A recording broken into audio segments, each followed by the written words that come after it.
क्या आपको भी बॉडी पे उठे हुए पैचेस जो रेड कलर के हैं खुजली करते हैं, ऐसा लगता है जैसे चींटी ने काट लिया है। ऐसे होते रहते हैं, गायब हो जाते हैं, फिर से डेवलप हो जाते हैं। क्या आप जानते हैं ये क्या है? ये अर्टिकेरिया हो सकते हैं। हाय, आई एम डॉक्टर प्रतिभा और आज हम इस वीडियो में बात करेंगे अर्टिकेरिया के बारे में कि अर्टिकेरिया होता क्या है, इसके कारण क्या क्या होते हैं, इसके सिम्टम्स क्या होते हैं और एंड में हम बात करेंगे ट्रीटमेंट के बारे में, कैसे होम्योपैथिक मेडिसिन की हेल्प से आप अर्टिकेरिया को ट्रीट कर सकते हैं। आइए शुरू करते हैं।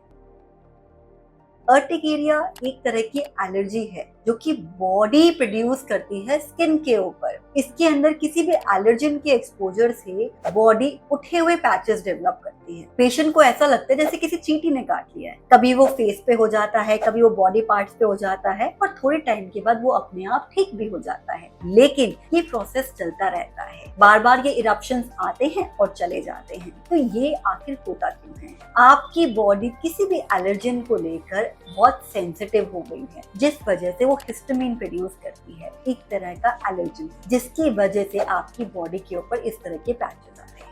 आइए बात करते हैं सिम्टम्स के बारे में। सिम्टम्स क्या क्या होते हैं? आप जब देखेंगे तो आपको ऐसा महसूस होगा जैसे उठे हुए रेड कलर के या स्किन कलर के पैचेस हैं और वो पैचेस में काफी इचिंग होती है, वो जलते हैं। किसी किसी पैचेस में बहुत जलन महसूस होती है और पेशेंट बहुत ही ज्यादा परेशान हो जाता है। ये पैचेस का कोई टाइम नहीं है, ये कभी भी डेवलप हो सकते हैं, डे टाइम पे, नाइट टाइम पे। कभी कभी अर्टिकेरिया स्किन पे तो रहता है लेकिन इंटरनल पार्ट्स में भी डेवलप हो जाता है। ऐसे में पेशेंट को ब्रीथ करने में भी डिफिकल्टी होती है और उसको सांस में दिक्कत भी आ सकती है। आइए बात करते हैं कॉजेस के बारे में। अर्टिकेरिया एक ऐसी बीमारी है जो किसी भी एलर्जन से ट्रिगर होती है और वो कोई भी एलर्जन हो सकता है। किसी के अंदर मौसम चेंज, किसी के अंदर डस्ट, किसी में ठंडा, किसी के अंदर कोई खाने का आइटम। कभी कभी पेशेंट बता भी नहीं पाता है उसको किस चीज से अर्टिकेरिया ट्रिगर होता है। काफी केस में पेशेंट स्ट्रेस कभी बताता है कि जब वो ज्यादा स्ट्रेस्ड होता है तब भी उसका अर्टिकेरिया ट्रिगर हो जाता है। ऐसे बहुत सारे टेस्ट भी हैं जो कि हम एलर्जी टेस्ट कराते हैं, जिससे ये पता लग पाता है कि पेशेंट को किस चीज से एलर्जी हो रही है। लेकिन समटाइम पेशेंट की एलर्जी टेस्ट से बिल्कुल ठीक आते हैं लेकिन उसकी ये एलर्जी नहीं पता लग पाती किस चीज से उसको एलर्जी हो रही है। आइए बात करते हैं ट्रीटमेंट के बारे में। मेरे पास बहुत सारे अर्टिकेरिया के पेशेंट आते हैं जो सालों साल से अर्टिकेरिया की प्रॉब्लम से परेशान हैं। उन्होंने बहुत तरह की मेडिसिन ली, आयुर्वेदिक, एलोपैथिक, वो एंटी एलर्जिक मेडिसिन लेते हैं लेकिन उसका एक टेम्पररी एक्शन रहता है। वो एक दिन या 2 दिन में उनको रिपीट करनी पड़ती है और ये विशियस सर्कल में वो फंसे हुए हैं। वो इससे छुटकारा पाना चाहते हैं और वो कहते हैं क्या मैम ऐसा कुछ हो सकता है कि हम एक पर्टिकुलर ट्रीटमेंट लें और उसके बाद हमारी ये अर्टिकेरिया ठीक हो जाए? अर्टिकेरिया के लिए जो उनको एंटी एलर्जिक मेडिसिन दी जाती है उससे उनको बहुत ड्राउजी फील होता है और जिसकी वजह से वो अपनी डे टू डे एक्टिविटी में भी सफर करते हैं। तो बहुत सारे पेशेंट इस चीज से परेशान हैं, क्या हमारे पास कोई सोल्यूशन है इस बीमारी का? वो सालों साल से मेडिसिन ले रहे हैं और ये मेडिसिन कम होने की जगह बढ़ती जा रही है और इस मेडिसिन के इफेक्ट से वो अपना रूटीन भी प्रॉपर्ली नहीं कर पा रहे हैं। एक पेशेंट को तो अर्टिकेरिया इतना सिवियर था कि वो एग्रेसिव हो जाता था, वो इतना इरिटेट होता था, उसको इतना गुस्सा आता था कि घर वालों पे ही वो अपना गुस्सा एक्सप्रेस करने लगता था और वायलेंट हो जाता है। आप समझ सकते हैं कि अर्टिकेरिया सिर्फ और सिर्फ फिजिकल बीमारी नहीं है, ये मेंटली भी बहुत पेशेंट को इफेक्ट करती है। होम्योपैथिक मेडिसिन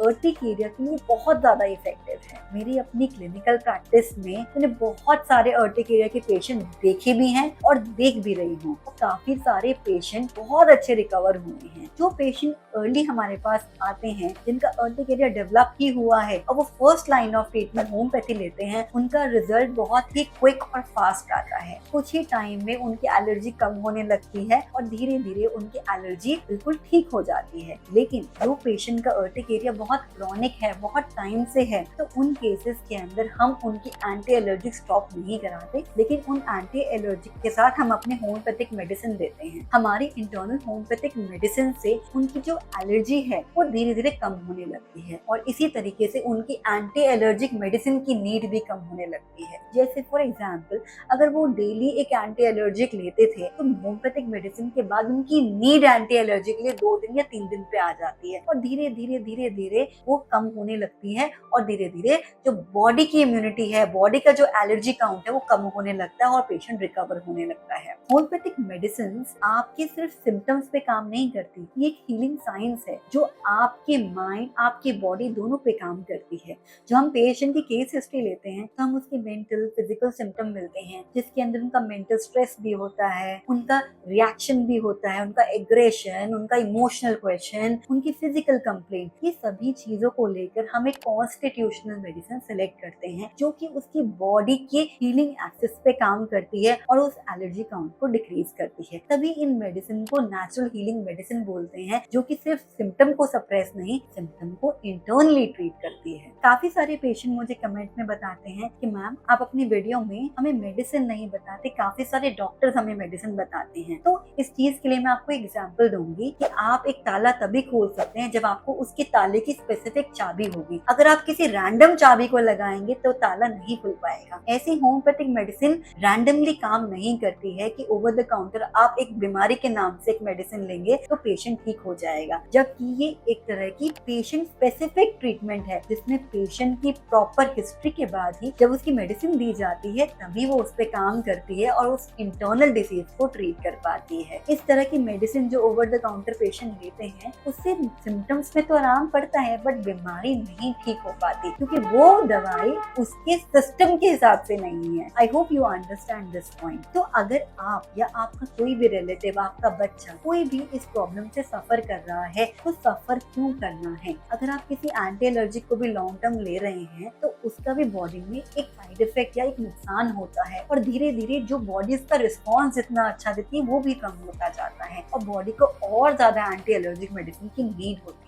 तो ये एक सोल्यूशन नहीं है। अगर आप चाहते हैं कि आप इस चीज को इंटरनली ट्रीट करें तो इसके लिए आपको एक राइट होम्योपैथिक ट्रीटमेंट की जरूरत है जिसमें डॉक्टर प्रॉपर कंसल्टेशन के बाद मेडिसिन उसको दी जाती है। धीरे धीरे उसके सिम्टम्स कम होने लगते हैं। इस प्रोसेस के अंदर 6 months to 1 year लग सकता है डिपेंडिंग ऑन द केस और पेशेंट इस चीज से रिकवर होने लगता है। अगर आपको भी ये वीडियो इन्फॉर्मेटिव लगी है तो आप इसको लाइक जरूर कीजिए, अपने फ्रेंड्स के साथ शेयर कीजिए और उन लोगों को जरूर ये फॉरवर्ड कीजिए जिनको अर्टिक एरिया की प्रॉब्लम है और वो सालों साल एंटी एलर्जिक्स पे डिपेंडेंट है। सो आप इसी तरह के कंटेंट के लिए और मेडिकल टिप्स के लिए आप हमारे चैनल को फॉलो कर सकते हैं। हम एक हेल्थ, फिटनेस और डिसीज कंडीशन पे वीडियोस बनाते रहते हैं जो कि आपकी हेल्थ के लिए बहुत ही ज्यादा हेल्पफुल है। तो आप हमारे चैनल से जुड़े रहें, हमारे चैनल को लाइक कीजिए, सब्सक्राइब कीजिए और शेयर कीजिए। और thank you so much for watching.